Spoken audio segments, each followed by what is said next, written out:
Good. There's been times where I've done virtual therapy with Kingston, and he literally is like, "Bye," and he clicks it and turns it off. Yeah, like 5 or 10 minutes into the session, we're like, "You're done?" So speaking of chasing the standard, let's talk about the Broncos real quick. Obviously, Good segue. The Chargers fan base is really, really cool, really, really welcoming. Mostly, especially if you're at SoFi. the preparation for Where's my Jayhawk question at, man? That's what I want. Yeah, you want the coming right here. Jayhawk? Oh, if they take one message from this book, I would say not to compare yourself with others.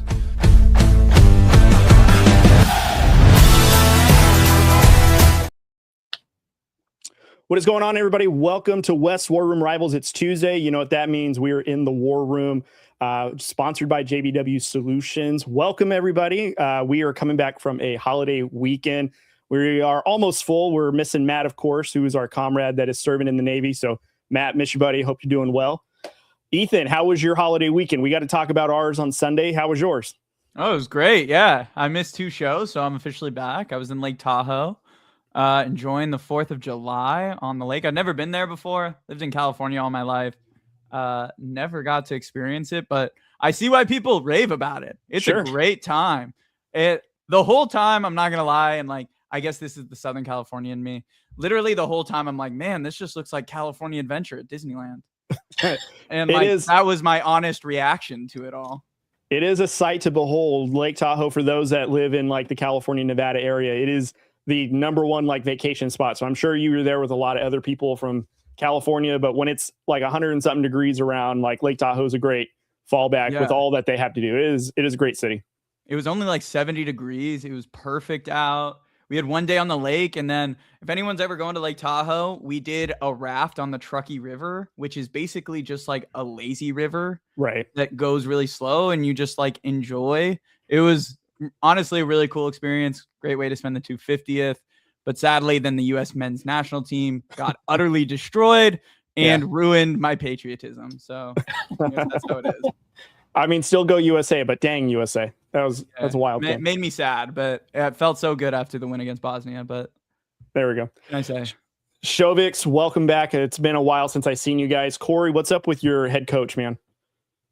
Yeah, I mean, again, like I told you guys, Ethan had posted that. The funny thing is I took a screenshot of it this morning when I woke up and was looking through, and I was like, it's not really worth me sending it into our group chat text because I kind of know how Sean Payton gets. I'm sure he'll say he was 3 or 4 lattes deep into probably a spa day. Who knows? Maybe he was with somebody special and just decided to keep rambling on. And yeah, I'm not buying any of it. I just think the story in general that he was just going to hire him just to break a record during Bo Nix's rookie season, I think is just that's too much ego, and there's no way there would have been fights that it would have just been a disaster. We need that in the AFC West. We needed to see that shit show. The Raiders can't always hog the banter on that. So that's the title you guys keep winning. You guys are a dynasty when it comes to. It's a title up for grabs from everybody. Yeah, you guys can all just go for it. No, you guys are really good at holding that belt. No one needs you guys really are. Yeah, no, I can't think of a better fan base to hold that shit belt than Raiders fans. So yeah, unfortunately, just know we love you, Cody. I know. I feel it. That's for sure. If you guys are watching us live on YouTube, Facebook, or X, go ahead and hit that subscribe button and follow us on all the social platforms. It's right above Austin's head if you guys are looking for it. We do have a special guest in this evening talking about the AFC West. Austin, who is our special guest tonight? It is none other than Queen Lexi from the Kingdom's Queens podcast, Chiefs Kingdom, baby. So let's go ahead and welcome Lexi. What up, Lexi? Hello. Thank you guys for having me. Thanks for accepting the invite. Absolutely. Happy to be here. And got my Santa hat on it. I put it on. I had to go dig it out of yeah, behind the scenes, Austin guilted her to go grab this Santa hat. So it looks great, by the way. Thank you. I thought this was an actual Santa hat. Yeah, no, it's just my Santa hat. It's a hat that says Santa hat. Okay. Yeah, okay. I see. It's a literal Santa hat. I got it. Santa hat. I saw it in I was actually in Southern California when I bought it in Newport Beach, and I was like, you know what? I love that hat. I got to get it. And because it's Chiefs colors, it works with the season. It works with everything. So I just went with it. Nice. Yeah, I all the promos that I was doing leading up to her show, I try to use the Santa hat images as much as I could. I don't know why, because I'm not like a Christmas in July person at all. But I don't know, just something about the Santa hat. So I did guilt trip her. I'm glad she went ahead and switched out hats. But yeah, the Santa hat is a nice touch. So actually, my birthday's in July, and I've always had like a thing for Christmas in July, so I don't mind. I don't mind it. Okay. There we go. Austin's a little demanding around here, so it's kind of par for the course when he makes a guest go do a wardrobe change right before we start. So I'm very red right now. It's like very.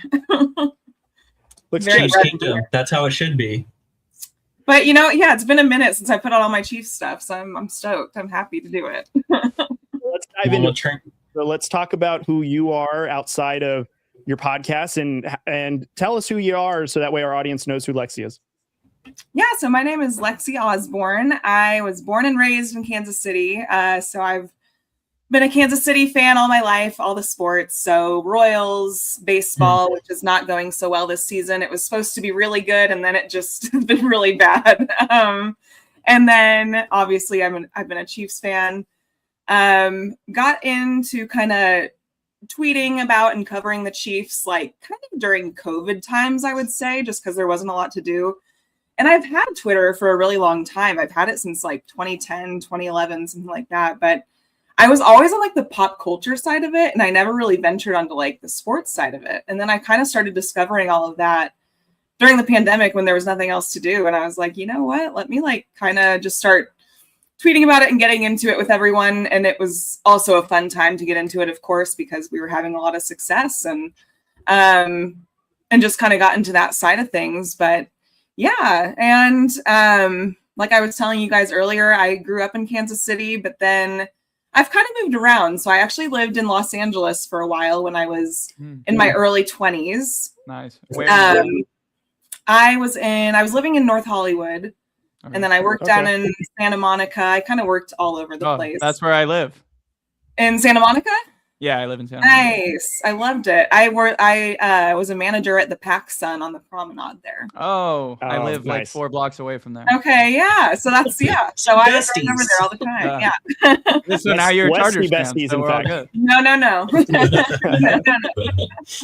Although my sister's husband is from Long Beach, and so his side of the family, his dad is a Chargers fan. So sounds like we have some fun, like holiday-friendly banter. But yeah, but yeah, that's a little about me. And then I moved back to Kansas City for a while, and then family actually recently brought me out to randomly in the mountains of Idaho, Sun Valley, Idaho. So now I'm living out here and kind of doing my mountain life adventure, and I feel like I'm on like a little island in the mountains because it's just like a small little ski town, but it's so cute. I'm having so much fun. So you're living in a Hallmark city is what you're saying?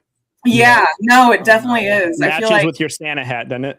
Exactly why I had to get it. So yeah, but yeah, no, it's really fun. Like I went to a party last year. It was called like Pray for Snow, and it was just like everyone was like, I don't know, it's just like the cutest little Hallmark little ski town. So, but it's really hot right now, so don't let that fool you. But it's like 90 degrees today, so it does get hot here. But at least no humidity like Kansas City. Kansas City humidity is disgusting, and yeah, they tell us all the time. I don't think we'll ever have a headquarters in Kansas, but I'm sure we'll wave by it when we're at our other place. Yeah, it's terrible. Rough. Kansas weather in general is just rough, like man. But yeah, so that's a little bit about me. Well, that's great. Well, I got a question for you, which is, what is one thing people always assume about you that is wrong? That's just completely wrong. Oh man, assume about me. Probably that I'm like not as carefree as I actually am. Like I'm very, very just carefree, go with the flow, very open-minded, very free-spirited, very like open to adventure, and probably wouldn't like assume that just from like looking at my Twitter page, which is like what people know me for, I guess. But like outside of that, I only post what I want you to see, right? Like you don't really know a lot about like my actual personal life. So yeah, I'm very like just open to opportunity, open to getting to know people, and Yeah, very into sports, but very into all kinds of different things. So like I'm also like very into food right now, and especially like the past few years, like cooking. And I'm very Food Network obsessed. So like I'll watch like Beat Bobby Flay and the grocery games and all those kind of things. So maybe that would be something that not everyone would think. Like I'm just I'm just open. Very cool. Nice. So we all have the, reason we got into content and sport content creating. So what's your story? Getting into it. It's not something, I think that's what makes it fun, is that it's never something I like planned on doing or thought I would have done. Like if you asked me in like 2015 if I would have a Chiefs podcast in 2025, I would have been like, huh? What? But I think I just kind of fell in love with it. Like I've always loved Chiefs football in the game. Like I grew up watching Dante Hall and Tony Gonzalez and people like that. And I just remember there was a time we were at the mall when I was in like middle school, and Dante Hall was there, and we got to meet him. And it was just, he was like the biggest talk of the town at that time. Right. And so that's when I like really, because I got to meet him and he was so cool. And then I really just like started watching football even more. And I like really actually got into the game of football and becoming a fan of the sport. And then, like I said, in 2020, I kind of got into like the sports side of Twitter. And that was fun because the Chiefs were having a lot of their success, which I was just used to us losing for the most part for a lot of years of my life. Same with the Royals. It's like you kind of just go to the game, expect to lose, and happy if you win. But yeah, and then I just randomly, for whatever reason, I think it's just because I really had an authenticity to me. I wasn't trying to grow my page. I wasn't trying to like create content or do anything like that. And my page just kept growing and growing. And then eventually someone brought the idea to my attention of like, well, there's no like all female Chiefs podcast. So do you have an interest in doing that? And I was like, yeah, maybe. Like I could definitely talk about Chiefs all the time. And so I did that. I found my co-host Jody, and we started out with a few other co-hosts, but we had one girl, Shelly. She was from the UK, which was really cool. But with her time zone difference, it just didn't really work out with recording. And then our other co-host, Chrissy, we love her to death. She was awesome. But she's a single mother. She works a bunch and just ultimately couldn't work out with her schedule either. So it just ended up being Jody and I for the past few years. But we love doing it. So we've taken a little time off for the summer, but we'll be back kind of during training camp. So nice. It's been a lot of fun. I enjoy it a lot. And it's crazy to be, it's definitely a male heavy space, right? Yeah. But I don't mind like chatting it up with the boys and like, just, it's fun. So just giving a different perspective, I guess. No, and I love that. And I've obviously watched you and Jody on that for a while, being a Chiefs fan. Yeah. Always fantastic. So going to kind of two-part question this, if someone has never seen The Kingdom's Queens, what's your elevator pitch for that? And then I'm also curious on just, how did you and Jody like meet and make it happen? Was it just, we both love Chiefs and let's talk Chiefs, or kind of what's the story behind how you two met and kind of made it happen? Yeah. So just quick little elevator pitch. I would just say that we are still the only all-female Chiefs podcast, which I think is really cool. Especially with, the newfound, not totally new now, but the Taylor Swift stuff and welcoming the Swifties into Chiefs Kingdom and kind of embracing that side of things too has been really fun. So we kind of embrace the pop culture side, but also we can talk ball with the best of them, and we know the game and we know the players. I could tell you every single person on this practice squad, like I can go at it with the best of them. We both can. So we just have a lot of fun doing it. And we maybe just bring a different perspective than the male-centric podcasts that you listen to, but not that there's anything wrong with all of those either. I love all the dudes in Chiefs Kingdom, and I think there's so much good content to go around, but I just think we probably bring a little bit of a different perspective. And she and I, we literally just met through Twitter, which is crazy, but I didn't know her before that. I've met so many really awesome people through Twitter, like in person now, which has been really cool. I've made a lot of really good friends that way. So, but yeah, we met through that. We were doing like the Twitter spaces that used to be really big, Go Public. And so we would co-host a lot of those with different people. And yeah, we just hit it off right away. And we both just aren't afraid to kind of speak our minds and say whatever. So we're like, all right, let's do this. And here we are. We're headed into our now, I think, 5th season, which is crazy doing it. So Nice. That is crazy. Yeah, no, you and Jody are awesome. If people are watching and they don't follow or subscribe to us or them, highly recommend, especially if you're part of Chiefs Kingdom. Their stuff is awesome. I will say personally that not that I am a Swiftie, but I'm happy for Travis. I got a lot of the royal wedding updates from like you and a couple other Chiefs pages, so that was nice. I didn't have to break out to try to find it. Everyone just kept sending me stuff, and I'm like, okay. Well, Something to do in the off season, right? Yeah. Yes. Well, our household is a Swiftie household, so Love it. So that's not my question coming up. But were you guys Swifties before the Travis and Taylor relationship? So I actually liked Taylor Swift a lot when I was younger, like high school years, early college years, like loved her stuff. And then I don't know, I just kind of fell off of her a little bit, not for any reason in particular. I just like, you just go through cycles and whatever. Yeah.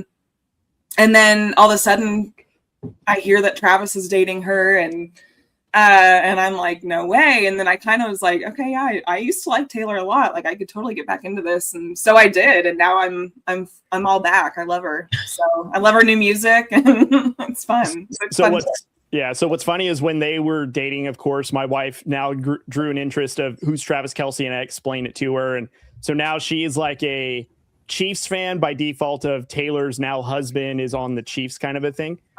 And so she's gotten me into being a Swiftie to like the music, but she would send me videos of, it's called clowning, where they're doing investigative of like this clue leads to that clue and stuff. So I've gotten so many, videos from her, or I've found for her of like, this is how you know that they're connected, and all this weird stuff. And it's a very fun deep dive, but then you realize like kind of sounds crazy at the end of it, I know.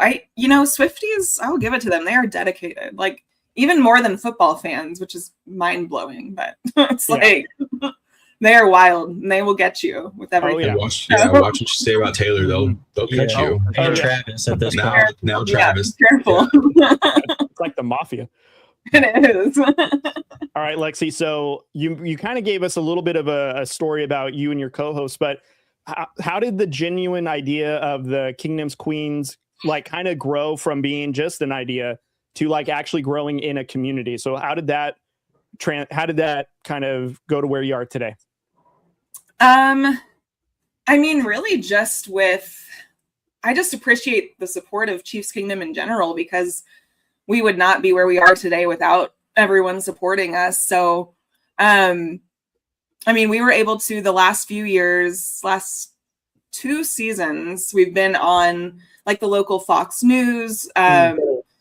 We've gotten to do some cool stuff with like training camp and like with their Super Bowl parades. We didn't get to be on the red carpet, but we got to do like the virtual red carpet where people would come up to our station and still say stuff. So it's been a cool journey for sure. But yeah, I would say we've just been dedicated, and you have to stay dedicated because a lot of people start podcasts, but they don't see them through. Right. So it's like, okay, we have this great idea. I think we started at the right time too, because like I said, there's not a lot of females doing this in this space. Even now, I don't think in a lot of different fan bases, there are some, but it's not everyone sticks with it. So you really have to be dedicated. You really have to put in the time and promoting it and interacting with people and just trying to, figure out new ways to get people to stay with you throughout the years. So I think we try to be creative. We try to come up with new ideas. We try to stick to our like regular segments. We do like around the NFL talk. So not even just Chiefs talk, but we'll do like just big topics in the NFL, whatever is going on that week. And especially during the season, it's way more interesting. But this off season's been kind of crazy too, but it's a different drama. But yeah, I think it's just keeping people engaged with what you're doing. And then we also started working with like a lot of local brands. So like we did Boulevard Beer is like the big local beer in Kansas City. And then our O linemen like Creed Humphrey and Trey Smith, they're really involved with them. So we got invited to a few things with Creed Humphrey's events and have kind of became friends with him and his fiance, and they're just like the best people. So we've just working a lot with the local community and just staying involved, keeping people intrigued, and but I will say, the Chiefs taking a dip definitely hurt us a little bit this last season too, because people kind of lost. I mean, I think Chiefs fans in general were just like over it by January, right? So it was like, ugh. But what can you do? So we're like, okay, we got to regroup a little bit this offseason, figure it out, but we'll be back. And people say the damnedest things on social media. Like you have to have a really, really thick skin to be on social media. And listen, I say things I'm not proud of sometimes, and I look back and I'm like, why did I tweet that? Like, man, I cussed the Chargers out on Twitter after that ACL tear. And I think I got like 2,000 comments yelling at me. I was like, all right, mute thread. Let me vent, okay? That's a rough time for the Chiefs Kingdom, all right? It was rough, but you got to have thick skin. You just come back from it. And I mean, most people on the internet really aren't thinking that deeply into it, right? So, yeah. I have to ask, because you brought up Creed Humphreys. What do you think about him finishing 94th on the NFL 100? Snubbed. Terrible. Terrible. I hate it. I think that's so low. He's the best center in the NFL, in my opinion. And then I would also say, like, one of the best Chiefs players on the team right now. So not even that, but like, in the league, I don't know. I want to knock on wood before I say this, because like he hasn't even missed a game. He hasn't even like had an injury, which knock on wood, I don't want to jinx any of that. But what are you doing? He's been the most durable Chief we've had since we drafted him. We got a steal of a deal on him. He wasn't even a first round pick. He's just as tough as they come. He's so good at what he does. He barely allows any pressure on Mahomes. I don't think he's allowed hardly any sacks at all. I know he's a center, so it's an easier of the O-line position, but I think 94 is too low. I disagree with that take. I do not think it's the easiest part of the offense. They have to deal with all the intelligence stuff and the blocking part. See, okay, yeah, I think so too. But a lot of people disagree with that, and they're like, "Well, he's just." Look at Ethan, our Charger fan, sticking up for a Chiefs player. Look at that. Hey, Tyler Linderbaum just became the third highest paid offensive lineman in general, which that's right. Where centers belong. But my real question is, what makes Kingdom Queens different than every other Chiefs page? You've talked about being the only all females, but like, what other aspects help separate it? Man, I got one. What would you say? Your guys' energy is different than a lot of Chiefs pages. I don't know if it's been like that from day one with you or Jody, but your guys' energy is pretty unmatched as far as Chiefs pages go. Like not doom and gloom and that kind of thing. Like he is 98% of the time on our show. Well, I'm always the one that's told. Anyway, you guys aren't just like, monotone. I appreciate that. I think we do bring a good energy. I think we have a lot of fun with what we do, and we're really passionate about it. And we're gonna tell it like it is, but we're also gonna like always try to end the show on a high note, So we're gonna be like, okay, maybe this happened, whatever, but we are still gonna like stand by our guys and tell you the good things that we think can happen. And I do think we try to bring a really high energy every week. So I'd say, I think that's a pretty good way to put it. I don't always like to like toot my own horn in that way, but yeah, I think we try to bring a really good positive energy all the time, and as best as we can. It's hard when it's like a rough loss or something like that, but we're always trying. We're always trying to bring good, honest takes, but positive takes at the same time. And you don't have to be humble on here. You can brag about yourself as much as you want. We've told all of our guests. Well, thank you. Just brag on yourself. I mean, you guys have obviously accomplished a ton. And again, the accolades can just stack up from what you guys have done within the community as well. So I know this one's tough, but do you have like what's your proudest moment so far with this? I would say probably making it on the local news had to be pretty dang cool. Like, that was definitely an honor. Something I never thought I would be doing, would be sitting down on the local news in Kansas City talking about Chiefs, like before our big Chiefs-Bills playoff game last, or 2 seasons ago now. God, this time goes by fast. But yeah. that was pretty cool. And then I would say the red carpet thing as well was really cool. Getting to talk with, we got to talk with like Steve Spagnuolo, and he thought we were called the King of Queens. Oh, that's cool. Classic show. Oh, and his Italian self. But just a lot of really, really cool stuff like that. We actually, and of course it was just after I moved this last season, which I'm regretting maybe a little bit, but we got invited to the 15 and the Mahomies gala. And so Jody got to do that this last season, which was really cool. So she got to meet Patrick and be in that room, and that was really cool too. So we've gotten a lot of really, really cool opportunities with this podcast that we're really proud of. And I hope it keeps growing. And now that I'm settled here, I can fly back when I need, I can do things. Of course, I had like just moved and I was like, I can't just like go right now. But yeah, hopefully I think more things are going to come still. So absolutely. Fingers crossed. No. Yeah, absolutely. Going to continue growing, no doubt about that. So, what do you want Kingdom's Queens to mean to the Chiefs community? So if the Chiefs community hears Kingdom Queens, what do you want that to mean to them? I want them to know that they have 2 strong women that are here supporting the Chiefs and here to give some honest ball talks, and women that actually know the game of football, that are familiar with all the players, familiar with what's going on in the building. We've had, what also has been really cool is we've had like a lot of the females in the football world onto our shows. We've had a lot of like the wives and girlfriends. We've had a lot of the moms on our show, like NFL moms. Like my ultimate dream would be to have Andy Reid's wife, Tammy Reid, come on. Oh yeah. And we've gotten, I've gotten to tell her about the show because we actually got to go to a football game, a high school football game where one of our coaches, Dave Merritt, and then Matt Nagy, both of their kids were playing on rival high school teams and game. Yeah. And so we got the invite through Dave Merritt to come to the game. And so we got to sit along with all of them. So I'm literally sitting there in the bleachers with Andy Reid standing right next to me the entire game. And I was just like, This is surreal. I'm just watching a football game with Andy Reid sitting right next to me. Like, okay, so I have to ask, man, what is she was there, so we got to tell her we have a female podcast, which is pretty cool. But what is his mustache like in person?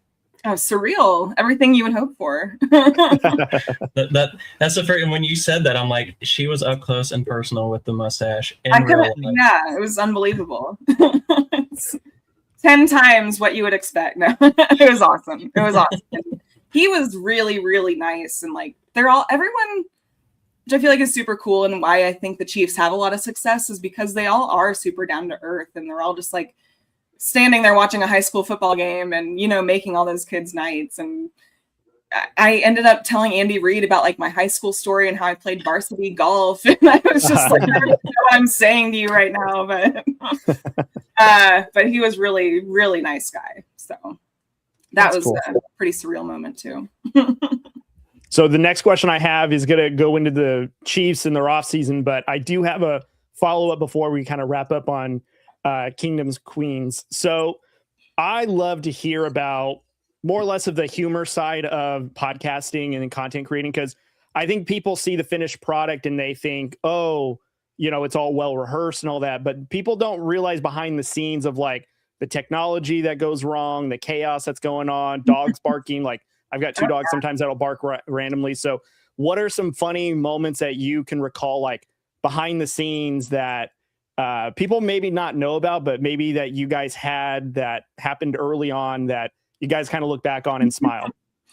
Oh man, so many things. Like you said, none of it is ever perfect, hardly ever. So I've had a time where I've been recording and my niece was here and she's like 1.5, and she's like broken into my room and ran in, and I'm like, oh no, because she does not understand the concept of personal space. So right, that's been a funny one. I would say early days when we had our girl from the UK, Shelly, which she's awesome, but we definitely had some like just overlaps of her time difference and internet's not working right and stuff like that, where it's, yeah, we've definitely had our flaws for sure. We had a time, I think, where Jody, it actually was more recently, and I was out here in the mountains and she was in Kansas City. We had so many tornado warnings last season. And she just cut out flat for like 15 minutes, couldn't log on. So I was just like sitting here talking to myself, like having to like spin it. And I can do it, but I'm like, when you're anticipating having a conversation with someone, you're not ready to just like carry the whole thing by yourself. And I'm not used to doing, I know people do solo podcasts, but I'm used to like having people to make conversation with, at least her at the very least. So yeah, that was an interesting one too. I had to like just talk to myself for 15 minutes and it went okay, but that all makes sense. The Shoviks last year, at least like a couple of times, we like, hey guys, tornado warnings, just a heads up in case we go in and out. And that probably happened to us like at least weekly. Yeah. It was bad. Dude, we had at least 40 tornado warnings last year, and it was literally every night that we were trying to have an episode. And it always seemed to be more prevalent when we had like a special guest to come on. Yeah. Of course. So it was like the stakes were even higher. Yeah. It's like, okay, it's storming outside. Do you guys hear that thunder? And it's like, I'm a little worried about the power. Like, please just go on without us. I think we had one also where Jody's internet was going so in and out, and I forget who we had on. It was one of the moms we had on, one of our players' moms, and Jody was like so in and out the whole time. The mom's like trying so hard to understand what she was saying. It was like, oh no. Yeah, that was ours with Garrett Bowles. Yeah. So ours just froze right midstream. And I'm like, I don't want to exit out because I'm afraid it'll kick everybody else. Yeah. And it's like, but I really want to talk to Garrett Bowles.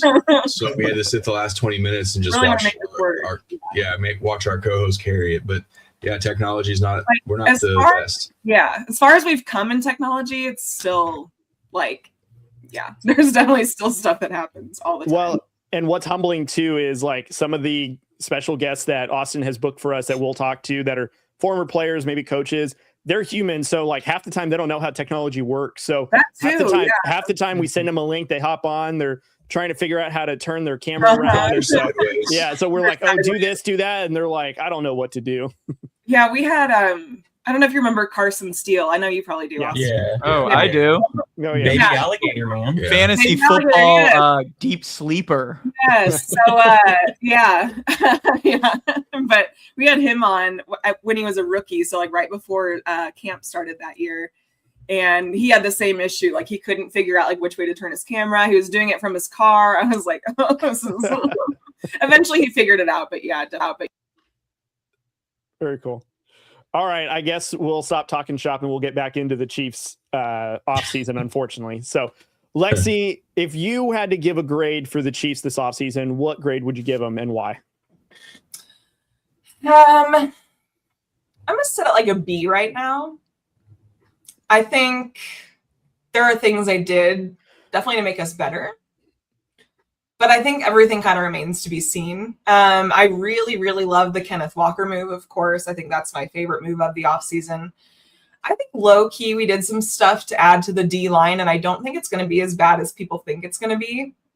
I think we added some core pieces there that are going to be really good. I kind of wish we did more for our wide receiver room. I don't know. The Rashee Rice stuff is so... You can count on him. So much potential, but you can't count on him. All remains to be seen there. I think Xavier Worthy had a ton of potential after his rookie season. Game 1 last year, Travis Kelce kills him, and his whole season pretty much ended. Injures him. Yeah. We're not gonna. We don't want the Swifties after us. No. It's not even. It was like it wasn't on purpose, of course, but just so like that should have told me right there how our season was going to go because that's pretty much how our season went. I really liked Tyquan Thornton. I actually am really excited to see Cyrus Allen, who we drafted, I think, in the 5th round this season. Yeah. I think he has a lot of potential. I'm really excited to see what he does in like training camp and preseason. So I do think there's a good ceiling to our wide receiver room, but like I said, remains to be seen. Didn't do a lot for our tight end room. Love Travis Kelce. He's still going to be Travis Kelce, but he is getting older. So there's that. I think he'll be fine, but we didn't do anything else for our tight end room at all. So, we have Noah Gray who but it's like, I don't even want to say too much about last season because our whole entire team regressed. Like they weren't good. They just were tired. They lacked luster. I don't know. So I think our tight end room will be fine. And then I actually am excited about our O-line. I think Joshua Simmons, again, as long as he stays well, I think he'll be really good. He has so much promise. Really like the options for right tackle between Moore and I like Esapole a lot. I think he has a lot of high ceiling, which is crazy because he went undrafted, but I actually think he could be really good. So I like our O-line, totally fine there. I like Kingsley Suamataia at left guard. I think that worked out really well. Obviously, Creed and Trey, no worries. And then our whole running back room was revamped. So I really like Emmett Johnson, really, really like the Kenneth Walker move. I think the DeMercado move has been not talked about, but I actually really like him. He got a bad rep for, dropping the touchdown before he got into the end zone, which was terrible. But other than that, he actually has decent upside. So I like our running back room. Linebacker room, I think, is fine. I think it's going to be about the same as it was because we didn't do a ton there. But I do disagree with not bringing back Leo Chanel. I wish we would have paid him. I'm kind of surprised that the only guy we kept from 2022 draft class was George Karlaftis, but whatever. Everyone else was so expensive though. Like McDuffie became the highest paid corner. Like Brian, everyone got paid, so I get it, but it's it's gonna be different. I'm really excited about Noel Williams' upside. I think he's gonna have a really strong season in the cornerback room. Safety room, I'm a little iffy on. I think that can kind of go either way right now. I don't think it's super strong, but there's potential there, but it could also be a little questionable. So we'll just have to see. But yeah, overall, I'd say maybe B- going into the season. All right. Is there any rookie or free agent addition that they made this offseason that you're excited about, maybe that you didn't talk about already? I think an underrated one would be Kyrie's Tonga that we got from the Patriots in the D-line room. I think he could kind of be like a Dontari Poe kind of type. And I could see Andy Reid having some fun with him.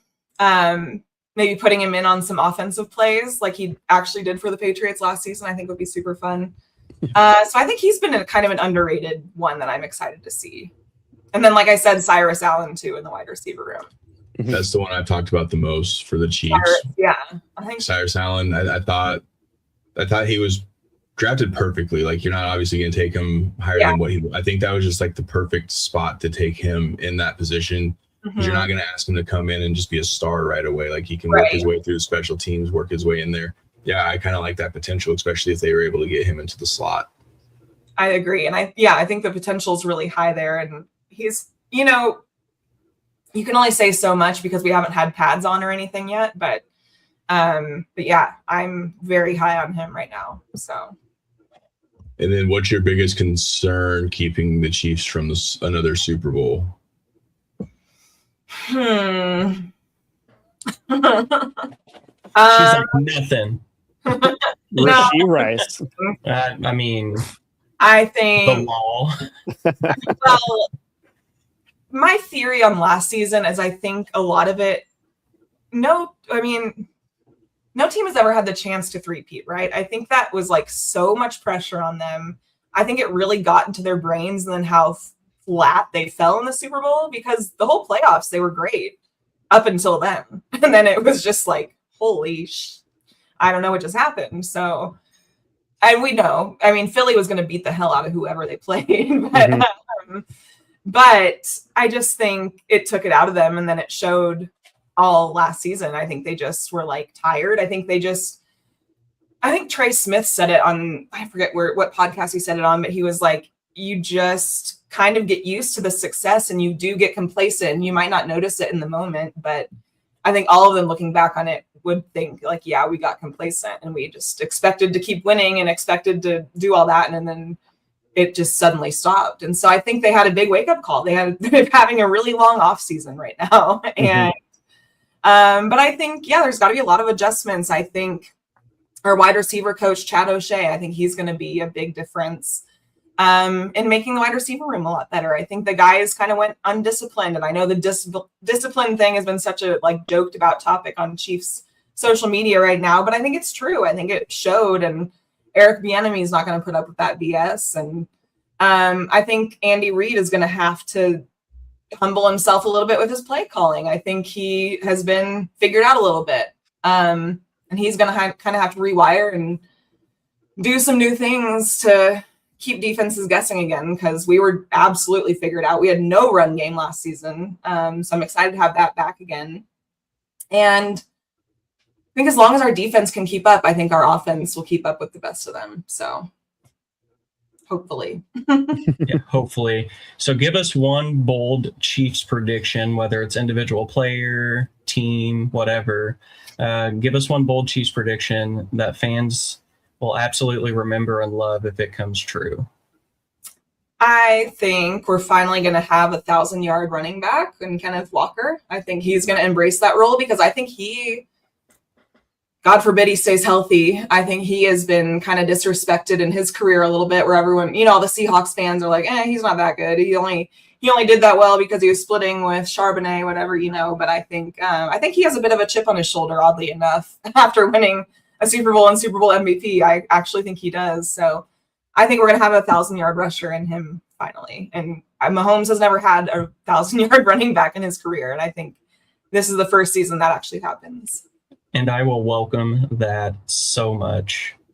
That's what I also think we didn't even have like a 1,000-yard receiver the last 3 years. I think that's too, whether it's Fauci or Xavier, whichever one wants to step up. I think that could happen too, because the running game then opens your wide receiver game. Yeah, I was expecting Xavier Worthy to take a pretty big leap forward for the Chiefs. He's from the Central Valley, which is where I'm at. So, he's representing the Valley Pride. And so it's kind of unfortunate to see that he didn't have as great of a productive season as his rookie year looked pretty promising considering how involved he was. So, well, it's because remember, he got murdered. That's right. my poor guy. All right, Lexi. So going on now to talking about the AFC West. So which AFC West team has improved the most this offseason? I know. I saw that in your rundown, and I don't know. It's an easy answer. There's no pressure. What, the Raiders? Okay, low key, I do think the Raiders have made some good offseason moves. I like your coaching hire. I like Mendoza. I don't know that he's going to be like a star right away. Sure. I think Kirk Cousins might start. Yeah. I think that's pretty known now, but I don't know. The Broncos and Chargers didn't do a ton that I'm like, wow, they're really going to run away with it now. Like, I don't think either team did, but I don't think the Chiefs did a ton either to be like, okay, they're for sure back on top now, So it's like, I don't know. I'm not even saying this because I'm a Broncos hater. I'm all of your haters, but Jalen Waddle has never been like, I think his potential's always been there, but even on the Dolphins, I don't know. He was fine. He's good, but I've never been like super high on him. I know a lot of people are. I just never have been, but also the Chiefs defense has played him really well.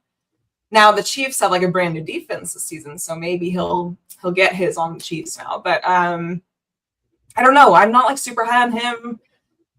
Cortland Sutton likes to get his on the Chiefs a lot. So, I'll give that to him.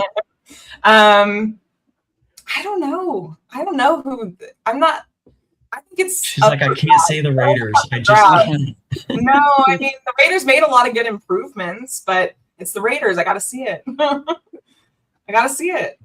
I mean, we're dubbing them the offseason champions for a reason, but come regular season, Spend $1 billion for a 2-win improvement. And usually it's the Chargers that are the offseason winners, but Yeah, we're not. Well, we kind of are because of Mike McDaniels, but yeah, right.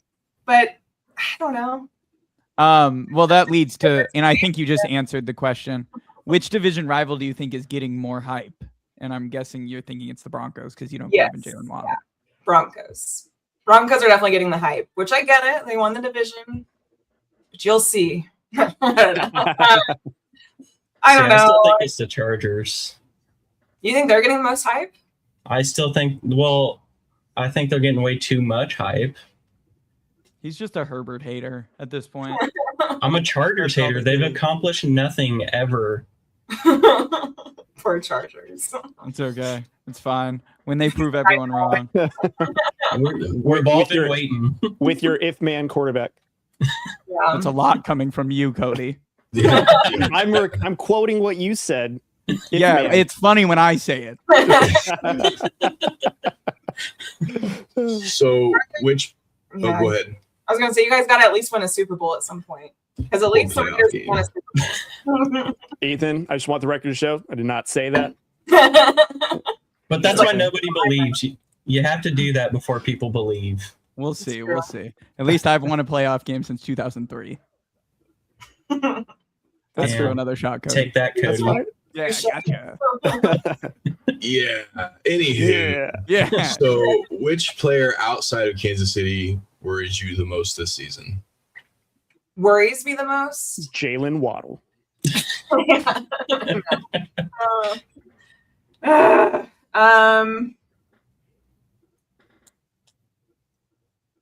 don't know. Like, no one worries me a ton. You know what I mean? It's just, it depends. Confidence. It depends what version of the Chiefs show up. This is the problem. Drake May. Yeah, I mean that could be a player outside of Kansas. It can be any player outside of Kansas City. I was thinking the That's AFC true. West. Yeah. Okay. She's like, the AFC West ain't shit. I'm not scared of For real. She's like, y'all got nobody. There's nothing. Oh, it's gotten in my head a little bit these last few years. It's almost like last year didn't happen. Okay, but I wish. I know it did. God. Sam Darnold. I mean, you could just say Seattle's defense. That's true. Seattle's, actually, you know what? Worries Rams me. But I'm D-line. glad that we don't have to play them. Is the Texans defense. Yeah, it's true. Texans defense is scary as shit. And they got better. Like, how is that even? And they got better. But they still have CJ Stroud, so I know. That's why we're saying defense. yeah. Very specific on, we don't give a shit about your offense. We're just talking strictly about the Texans defense. That defense, man, they killed the Chiefs last season. Yeah, I think the Rams D line worries me a little this year. Of course, yeah. Depending Y'all how our have to play tackles them. pan out. Yeah. That one worries a little bit. That's like unfair. Yeah. And they got Trent. Man, the Rams defense is gonna be. And Watson. They got both of our corners. But and they Myles can't- Garrett. They can't fail because all the pressure is on that team right now. Hey, That's they have true. Stenson. Oh wait, no, I'm thinking of the wrong player. They have Ty Simpson. That's who they drafted. Yeah. They do have Ty Simpson, That's right. future Hall of Fame quarterback. I think they also have Stenson Bennett. Actually, They too. do. They do both of them. Yes, they have both of them. And did Jimmy G? He never retired officially, right? So No, I he's a think he free did. agent now. he's a free Oh, I agent. thought he did. He's just a free agent. I don't think he's retired. Just hanging Raiders, out. give him a call. He's waiting until the Cardinals give him a call. There Can you I go. ask Cody how you honestly feel about Fernando Mendoza? Yeah. I feel the same way that everyone else does. Who knows what he's going to turn out to be? Am I hopeful? Yeah, I think any player the Raiders draft, I'm hopeful. But am I sitting here thinking that he's going to light the league on fire? No. No, no. No. But I'll tell this to everyone too, and the guys know this too. The Raiders drafted their quarterback late, like they're 2 seasons behind everybody, because Right. I thought they should have gone for a quarterback in the draft class that Bo Nix and Drake May came out of, but they weren't aggressive enough to move up to get anybody. So they've got Brock Bowers, which is great. But here we are, like kicking the can down the road on a QB. And, not to say we settled on Fernando Mendoza, but we settled on Fernando Mendoza. And I'm sure if they could redo it again, they would have drafted quarterbacks years prior and not let it get to this point. So hindsight is 2020, right? Always is. I think my favorite thing is now that draft class is called Bo Nix and Drake May's draft class when it was supposed to be Caleb Williams and Jay Daniels draft class. Although Caleb Williams, he had a good year last year. Outside of the 40% completion percentage, and before I know it was a little bit higher than that. Since we get so technical with some of these people on here. Ethan was off by a point 2 weeks ago or something, and he didn't hear the end of it. I was off by a couple games. No, it was that I was off by a win. I said the Jacksonville Jaguars won 14 games, and they actually won 13. Yeah, and I said 5-game win streak or 5-0 start for Davis Mills last season. It was 3-0. So I know it was above 40%. Get off. Just stop. Gone get. For the record, it was 56. There you go. See? Significantly higher. Lexi, we're going to put you on the spot a little bit with this one. Okay. I want you to predict the AFC West standings 1 through 4, and I want you to defend these rankings with everything you got. So I already put so it you out can start there. at 4 or 1. It doesn't matter. Well, if you say the Raiders, we know you're starting at 4. Oh, I thought you were going 1 to 4. What? Raiders and 1 are not in the Sorry, Cody. Sorry, Cody. Raiders are staying at 4 right now. They haven't done enough for me to move them up at all. I'm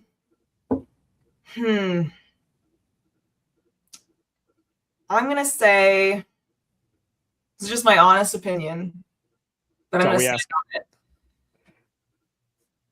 Chargers at 3, Broncos at 2, Chiefs at 1. I think the Chiefs take it back. I think they're going to be playing with a huge chip on their shoulder after how poorly everything went. I don't think Mahomes F's around with any of that. I think every team played like they wanted to kill us last season, and they did. And we were killed pretty much every game. Sorry for I continue to use that word, but we were. And I think that's enough to have some motivation to take it all back. And I think they've seen enough of the chatter. They've had a long off. Mahomes hasn't known anything but overtime in the AFC Championship game. And now he's sat all offseason on a broken ACL. And he's pretty much been in recovery every single day to try to fix that. So I think, and I like a lot of the coaching changes I think are going to be more impactful than people think. So I think the Chiefs take it back. I think the Broncos and Chargers could make the playoffs, but I think that's just how it ends. That's what I think. I think all three can still make it, but I think, and I do think the Chargers are going to be good. I think McDaniel's is going to be good at OC for you guys, but I don't know that you did a lot in the offseason to make me be like, oh, Chargers are going to run away with it or Broncos are going to run away with it again. I think, I don't know. That's where I'm at. I won't go too much on it just because I think we're going to have our own AFC West predictions at some point, but I'm with you on the Chargers. I'll let you know, and Raiders. I'll let you know that much. Yeah. Always the Raiders. I think Raiders will be unanimously last. I'm gonna make them third just so that way we're not unanimous. Make it interesting. How many wins? How many wins do you think it'll take to win the division, Lexi? At least 12. 12? Okay. Mm-hmm. So you're saying the Chiefs got 12 wins to capture the division, and then everybody else below that? Yeah. All right. I think, I think Broncos or Chargers could tie that. But I think Chiefs ultimately clinch the division is what you're saying. This is a lot of big talk coming from someone who the Chargers swept last year. For the first time in how long? I just have to throw that out there. I have to throw that out there. I just want the record to show that the Raiders didn't get swept by the Chiefs. So, listen, you guys can all talk the talk. Chiefs sucked last year. I get it. It was not a good year. I just think it was a down year, and I think that's all it was, honestly. Yeah. Yeah, same for us. We had a down year too. It was chalk it up to that. Yeah. It's been like a down 2 decades. I think Matt At said some it's point, been you a got to 20. get yourself out of the decades. I think Matt a couple of weeks ago said it's been a down 20 years. Where have you been? Right. Yeah. It's okay. I still think no matter how it finishes, I think the AFC West is going to be absolutely a gauntlet this year. Oh, So absolutely. I think we probably split most of our series. So Yeah, even the Raiders. yeah. There we go. See? Well, There you go, division Cody. people play each other well. It's just then the Broncos Raiders go 10-7 last year too. Like On a division Thursday night games are football just game. Yeah. division games are just ugly. You guys know each other too well. I watched that one at a sports bar out here, and man, it was real barn burner. 10-7. For some reason, Corey wasn't texting me back all game. I wonder what was going on. He was probably just watching, like, what in God's name? I feel that way with most Thursday night games, but absolutely. Yeah. Thursday night. I mean, I love Thursday night football, but it's not enough time to prepare, really. So no. That's why you get what you get. Yes. Cody. All right, Lexi, we're going to move on to our lightning round. So I got the kickoff question. So out of any current AFC West player, who would you want to take from that team and put on the Chiefs? Oh, I've said this for a long time. It's your guy, Max Crosby. Thank God you guys can't have him. One of my favorite players in the league. And I really love the relationship he and Mahomes have. Yeah. Like they want to beat the shit out of each other, but they also like respect each other so much. And I love that. Yeah, Max Crosby, easily. And it's a need. So it's like a perfect fit. I just said you guys can't have him. Man, imagine him with Chris Jones, though. Oh. They theoretically could. No. Yeah, it could happen. The Raiders are dumb enough. Never in a million years trade him to us. No. No. What a KC area code? Hang up the phone. Yeah, no. Wouldn't even get to call him. Who's your favorite Chiefs player of all time? Without the obvious being Patrick Mahomes.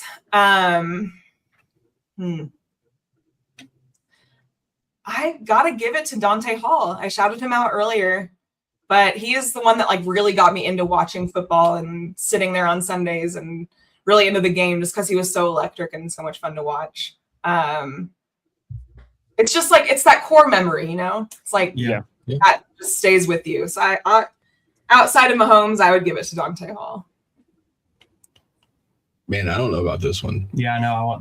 Favorite KC barbecue spot? There's so many. Oh, I know. Corey, do you live in Kansas City? No, we grew up in that area, though. We're very familiar with Kansas City. I will just say this right now. I hope you don't say Gates, because I absolutely hate Gates. No, not Gates. I like Gates sauce. I'll give them the sauce. I like their sauce. I got overall, I would say Joe's. I think for everything. Casey Joe's is where it's at. Man, it's just classic. The best sandwiches, such good meat, such good quality sauce. The burn ends, man. Yeah, Joe's. I like Q39, but Joe's takes it. Yeah, Q39. It's like that's too bougie for me. Yeah, it's bougie, but it's good. And then I like Jack Stack's sides a lot, like the cheesy corn from Jack Stack's. Hard to beat. That's right. Everyone's missing out on Kansas City barbecue. Yeah. Sounds like it. Lexi, since you lived in LA for a minute, is In-N-Out overrated, underrated, or properly rated? I'm one of In-N-Out's biggest fans. So Good. Right side of history. There's one Chiefs fan Ethan likes. I found the one I like. I will fight to the death on Twitter for In-N-Out because it gets a lot of hate. So I would almost say underrated. Do you still love to hate it just because it's popular? They do. Have you don't take the cost had it into account. Yeah. Have you had it recently? Yeah. Okay. What's your go-to In-N-Out order? Double animal style with I like it mustard grilled with the chopped chilies on it. Yep. Got to have the chopped chilies. Extra sauce on the side. And then I do the fries, but you got to get the fries extra crispy. And you got to get them loaded. You got to get them with the cheese and the animal sauce on. Dude, top. she knows what she wants. Dude, she's West Coast if I've ever heard one. Yeah, that's how. I like the Flying Dutchman style too. I tried that one recently because we actually have one here in Idaho. It's down in Boise, but okay, there's one like 2 hours from me, so I have gotten it a few times out here too, and it's always better in California. But you know, it's what I can get. So the chopped chilies and the sauce always elevates it. That's what you got. The two go-tos. If you don't get it any other way, like if you just order a burger, you're gonna be like, well, this is like every other burger, right? But you got to know like the secret menus where it's at. So yeah, I didn't even understand half of what that order was, but then the longer she kept going, I'm like, well, shit, these add-ons sound really good. She knows ball is basically what that meant. Yeah, it just means you got to get grilled onions. That's essentially what this boils down to. Okay, yeah, we got White Castle, which that's probably the closest like thing Harold and Kumar. Yes, that was actually filmed here in St. Louis. Yeah, but no, thank you. Sick. I like my insides, to be honest with you. White Castle. Well, so my parents are both from St. Louis. Oddly enough, though, I was raised on KC Sports, which I thank them for because, well, I mean, my dad he is a Cardinals fan, but he raised us as Royals fans, which is kind of crazy. But I do love Busch Stadium. I'll give them that. Stadium's really cool. And then they were never really Rams fans. They were always Chiefs fans. So I don't know. Smart. But yeah, so I have eaten White Castle many a time growing up, and like on road trips to St. Louis. And saying that's probably why I am the way I am right now. But the older I get, I'm like, man, this is it's not really food. I don't know what it is, but yeah, no, nothing like what you were just describing from In-N-Out. That's for sure. In-N-Out's like above and beyond. Yeah. Yeah. So we got one final question here for you. I'm excited to hear your answer, but finish the sentence. The Chiefs win Super Bowl, whatever, if Bo Nix gets hurt. Because it's LXI, it's my name, so they have to win it for me because I have all of the merch and I need. There we go. So if the Chiefs, it's missing the E. It's LXI, so I need them to win it actually more than any of the other ones before. No, but my real answer. Mahomes has to stay healthy. They're nothing without Mahomes. He has to stay healthy first and foremost. But they have Justin Fields, which has not been brought up one time on this show, and I'm very surprised by this. By the way, if we have to talk about backup quarterbacks, our season's done. It is because we have the king of all of them, AOC. Shut down this argument. No, like I like Justin Fields, but like if we have to worry about Fields too much, it's not going to be a good season. No offense. I love Justin Fields, but I don't think we're winning a Super Bowl with him. So yeah. I mean, how often are you going to win with a backup? I mean, it's happened. It's happened, but it's not often. So I think, I think Mahomes. We saw how disgusting the Chiefs were without Mahomes last season. It wasn't even watchable football. Yeah. After the injury, you realized how many Band-Aids he threw over issues on the Chiefs. Like it's not even a football team. Like we looked like we were in the UFL. Like it was a disgraceful product. So I think Mahomes has to stay healthy to win the Super Bowl. Yeah. I'm gonna call it Super Bowl Lexi from here on out, though. There we go. That's what we'll dub it. With the movement. There you go. Well, we do appreciate you joining us tonight. It's been a lot of fun. Again, it was a blast. Thanks for having me. Yeah. So go ahead and plug your socials for everybody and let them know where they can find you. Sure. Yes. So on Twitter, which is what I use most for my football content, it's at Lexi Osborne, LEXI. And then we're at Kingdom's Queens for our podcast, which Jody and you can follow my co-host Jody too. It's Jody Newsome. And then we usually go live either Tuesday or Wednesdays during the season. Just kind of depends on how our schedules fall. And we will be starting back up for when training camp starts. So just here in a few weeks. So really excited to get into all of that. And you can follow us on YouTube. We're on Apple and Spotify as well. So yeah, very, very, very excited for training camp. Oh my God, I can't wait. I hate that the NFL is starting like a week later this season because everything's starting so It's the Royals' fault. The Royals had me ready for training camp back in April. So Royals are winning 16-11 tonight, by the way. They're winning now? 16-11. That's not baseball. It's embarrassing. I don't even know. Well, Yeah. the Padres lost 23-3 2 weeks ago. So. Oh no. That was to my Cubbies. Yeah, that was We some hit stuff. 8 home runs that game. It was beautiful. Man, that's brutal. Yeah, the Royals we lost to the White Sox. Like, wasn't it like 23-21 just one? It was a lot to a little. It was embarrassing. It was I think the embarrassing. Royals tattooed my Giants like over the weekend, if I'm not mistaken. I got a notification of like Rafael Devers hit a solo home run. Giants closed the gap 3-16 or something like that. wasn't the Royals. I can tell you that. Yeah, I don't think Royals tattooed. It was the Royals played the Phillies and they actually took 2 out of 3. Yeah. So We did play them well. all right. Guys, do you have anything else before we get her out of here? Again, we do want to thank you for taking an hour out of your evening to join us. So No, Yeah, I yeah, appreciate just you having me on. It's fun. yeah. Thanks for joining. It was nice having somebody else in here with a little bit of Chiefs delusions with me. It's always enjoyable. So very much appreciated. I'm sure we'll stay in touch. And You guys have a fun thing going here. I like the whole AFC West thing. That's cool. So keep up the good work as well. Well, we appreciate Well, it. thank It's you. fun people like you that join us that makes this banter even more fun. So really appreciate your time and love seeing and hearing what you're doing, Lexi. For sure. Yeah. Maybe I'll come back on like mid-season or something. We'll Oh, it's a Yeah, that would be great. we'll see how our season's going.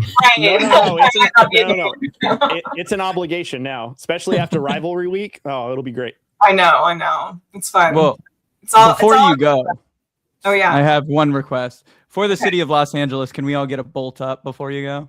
No. I thought this was gonna be serious for a second. I nothing else but Chiefs. Go Chiefs. hell yeah. Appreciate it. Love All right, it. Lexi. Thank you so much for joining us. All right. Be well. Thanks, guys. Appreciate it. All right, guys. That was Lexi from Kingdoms Queens. What a gem of a human. So it was great talking with her. We're gonna pay some bills and then get out of here. So shout out to JBW Solutions. We're recording out of the JBW Solutions studio. Go check out jbwsolutionsllc.com today for all safety compliance for your workplace needs. Also, Troy at Field Ops Kansas. Go visit Troy and his team for any court and field markings you may need for your sporting league. Visit Troy and the team. Also, Angie and her team at Emporia State Federal Credit Union. Shout out to those guys for being the War Room's banking of choice. If I'm not mistaken, guys, our schedule shows us coming back tomorrow.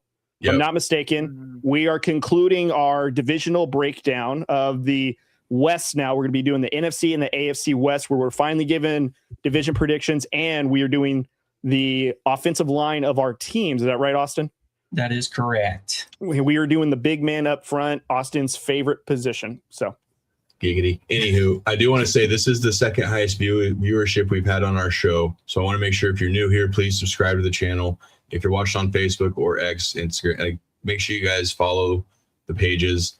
It's been absolutely just insane over the last couple of weeks for us here. We can't thank you guys enough. Just absolutely taking off on some of these things. Shout out to Ethan for a few of those clips that he's created that have absolutely just kind of skyrocketed. Again, it's guys, really been Cody. I don't know. well, the Toy Story one was Cody's. Ethan had a couple of other ones as well. But the Toy Story one has been just absolutely bonkers. It's been insane.